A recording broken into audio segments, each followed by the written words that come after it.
A figura do presidente desperta imagens de autoridade e poder e ainda assim, desde a redemocratização, tivemos 2 impeachments. E mesmo agora, a ameaça de impeachment ronda o presidente Bolsonaro. Afinal, quão forte, dotado de poderes ou quão fraco e dependente é o nosso chefe do executivo? Qual a extensão do poder do presidente brasileiro? Eu sou Pedro Rodrigues, sejam bem-vindos ao Manual do Brasil.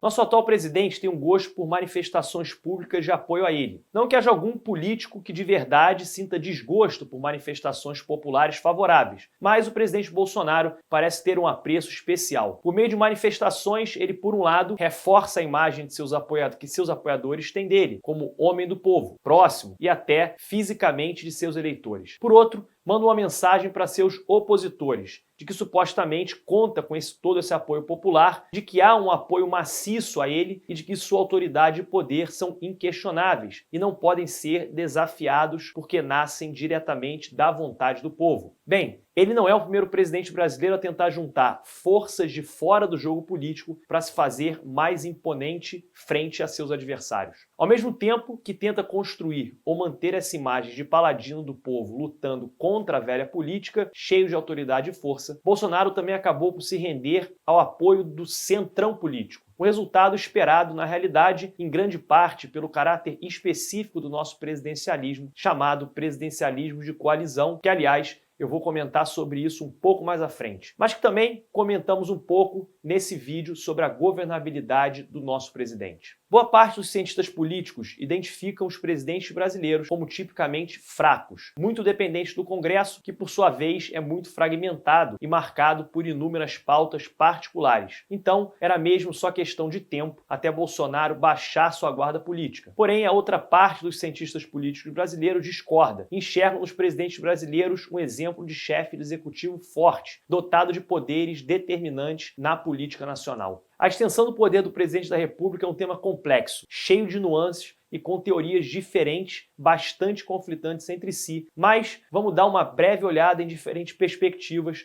para, no fim, equilibrarmos tudo isso e ficar claro o quão poderoso nosso presidente é de fato. Mas antes, se essa é a sua primeira visita aqui no nosso canal, eu convido você a assistir a alguns dos nossos vídeos. Eu recomendo especialmente os nossos vídeos sobre a cassação de mandatos de políticos e sobre o Centrão. Para não correr o risco de perder os próximos vídeos que a gente ainda vai lançar, já se inscreve no canal e aperta o sininho. Se a relação do presidente com o Congresso gera debate sobre quão poderoso de fato ele é, vamos começar então com o que não deixa espaço para debate: as atribuições do presidente da República. Isso realmente não é uma questão de opinião ou ponto de vista, já que as atribuições presidenciais estão fixadas em lei e são bem claras, especialmente nos artigos 62 e 84 da nossa Constituição Federal. No artigo 84, trata somente das atribuições exclusivas do presidente, mas outros artigos também tratam de atribuições não exclusivas, como o artigo 52, que na verdade fala sobre competências do Senado, mas também determina que o presidente deve indicar ministros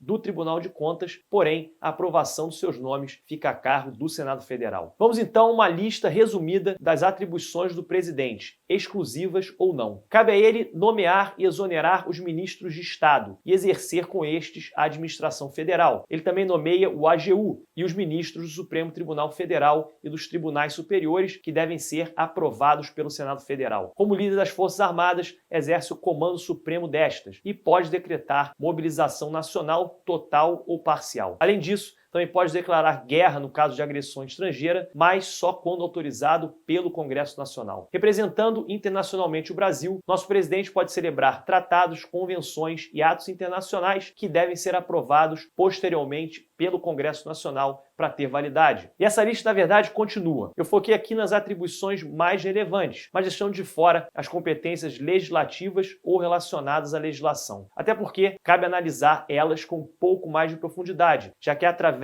delas que a gente pode ter uma noção dos limites democráticos do poder do presidente. No inciso 4º do artigo 84, está escrito que compete privativamente ao presidente sancionar, promulgar e fazer publicar as leis, bem como expedir decretos decretos e regulamentos para sua fiel execução. Ou seja, é o presidente quem aprova as leis e as faz ser publicadas e assim conhecidas. E ele o faz através de decretos que, dependendo de qual lei se refiram, só manifestam a sanção da nova lei ou apresentam o regulamento necessário para que a lei possa ser devidamente cumprida. Agora, é no artigo 62 que a gente começa a ver mais claramente o porquê de não ser tão claro o quão forte são os presidentes brasileiros após a redemocratização. Esse artigo trata de uma prerrogativa exclusiva do presidente, as medidas provisórias, que são atos que passam a ter força de lei sem primeiro passar pelo Congresso. Enquanto as medidas provisórias transitam lá pelo Congresso Nacional, elas já têm efeito legal, sendo esse efeito confirmado ou não após a deliberação do Legislativo. Em teoria, esse é um instrumento que só deve ser usado em casos de urgência, mas não tem sido assim na prática, exatamente porque a definição de urgência ficou um tanto vaga. Ao incluir as medidas provisórias na nossa Constituição, a ideia era equilibrar melhor o poder entre o presidente e o Congresso. Mas o que acabou acontecendo é que, devido à fragmentação do Congresso, os presidentes abusaram do seu uso, o que levou a diversas alterações no artigo 62, que ora privilegiam o presidente, ora privilegiam o Congresso. Por exemplo, se a MP não fosse aprovada num prazo de 45 dias após sua publicação, todas as outras pautas no Congresso ficavam trancadas e a deliberação sobre a medida ganhava prioridade. Com isso, conferia ao presidente o imenso poder de controle da agenda legislativa. Isso foi alterado. E hoje, não são todas as pautas que ficam suspensas no caso de não aprovação daquela medida provisória, agora em 60 dias. Mas há hoje ainda um espaço de autonomia para maior trabalho dos congressistas, independente do poder da agenda do presidente. Equilibrar as forças da República é muito complicado por si só. Na forma como o nosso presidencialismo se formou, talvez seja um pouco mais complicado. Por nosso presidencialismo de coalizão misturar elementos de parlamentarismo e presidencialismo, que haja um debate sobre quão forte de verdade nosso presidente é. Se a gente olhar a ideia de presidencialismo de coalizão que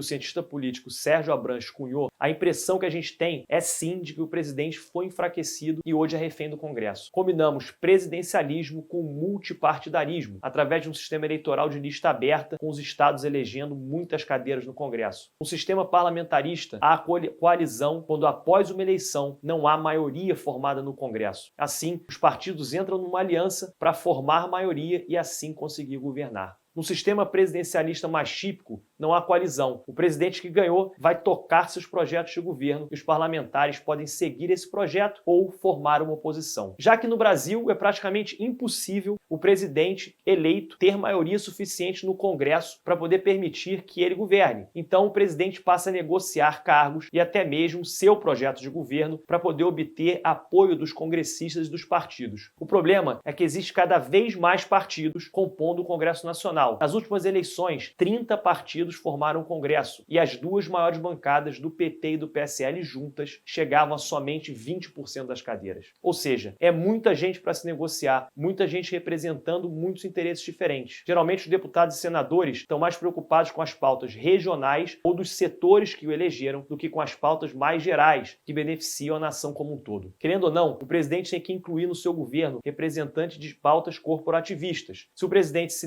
nega a negociar, bem, lá se vai a governabilidade desse presidente, que é o que a gente vê hoje com o governo Bolsonaro. Aliás, uma hora ele teve que baixar a cabeça e era mesmo inevitável. Porém, há cientistas políticos que acreditam que o presidente tem muito mais poder de barganha que o Congresso durante essa negociação. O próprio poder de controlar a agenda parlamentar, que eu falei há pouco, seria uma demonstração do maior controle que o presidente pode exercer. O ponto aqui é que o presidente teria poderes legislativos demais. Por estar sempre acuado pela necessidade de negociar com muita gente ao mesmo tempo, sem garantia real de governabilidade, acaba por abusar desses poderes e até mesmo exclui o Congresso quando lhe convém. O que, por sua vez, talvez faça com que o Congresso Nacional se indisponha demais com o presidente e as relações acabem azedando. Desde o presidente Collor, não faltam exemplos de momentos em que o Congresso e o presidente da República de fato tiveram relações abaladas. Esses dois pontos de vista distintos têm alguns elementos em comum. Ambos identificam como característico da relação entre o presidente e o Congresso o atrito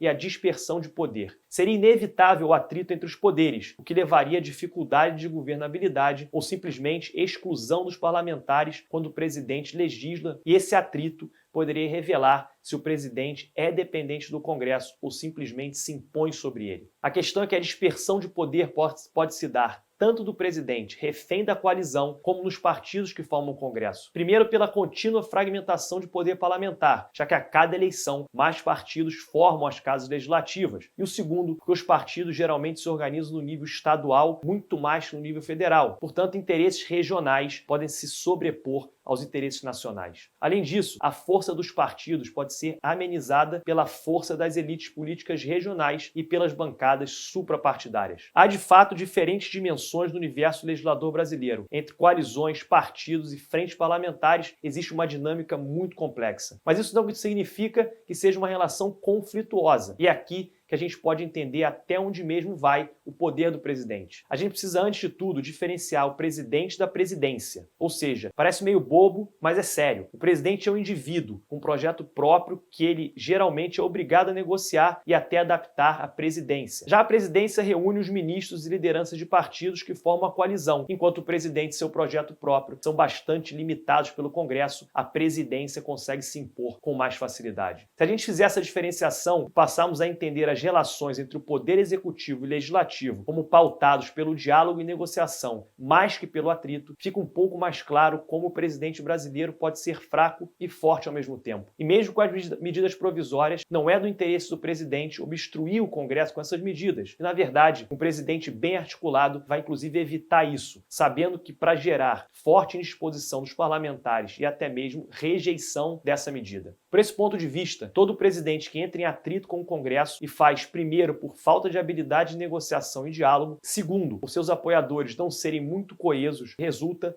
numa presidência fraca. O presidente Bolsonaro, desde o início do seu mandato, não entendeu essa lógica de negociação política. Agora, com o senador Ciro Nogueira como chefe da Casa Civil, a situação pode mudar. Apesar de todas as críticas ao senador, pela primeira vez, o governo Bolsonaro terá alguém com experiência política para negociar com o Congresso Nacional. E você, o que você acha disso tudo? Por vivermos num presidencialismo de coalizão, necessariamente nossos presidentes são fracos? Não interessando quão bem coesos estejam seu grupo de apoiadores, o fato de termos sofrido dois impeachments em menos de 30 anos demonstra a fraqueza inerente da presidência ou a baixa qualidade da nossa elite política? Comente aqui embaixo sobre os temas que você gostaria de ver abordados aqui no canal. A sua ajuda é essencial para fazer o Manual do Brasil crescer cada vez mais. Por isso, não esquece de deixar o seu like e compartilhar com todos os seus amigos e familiares. Valeu e até o próximo vídeo. Esse foi legal.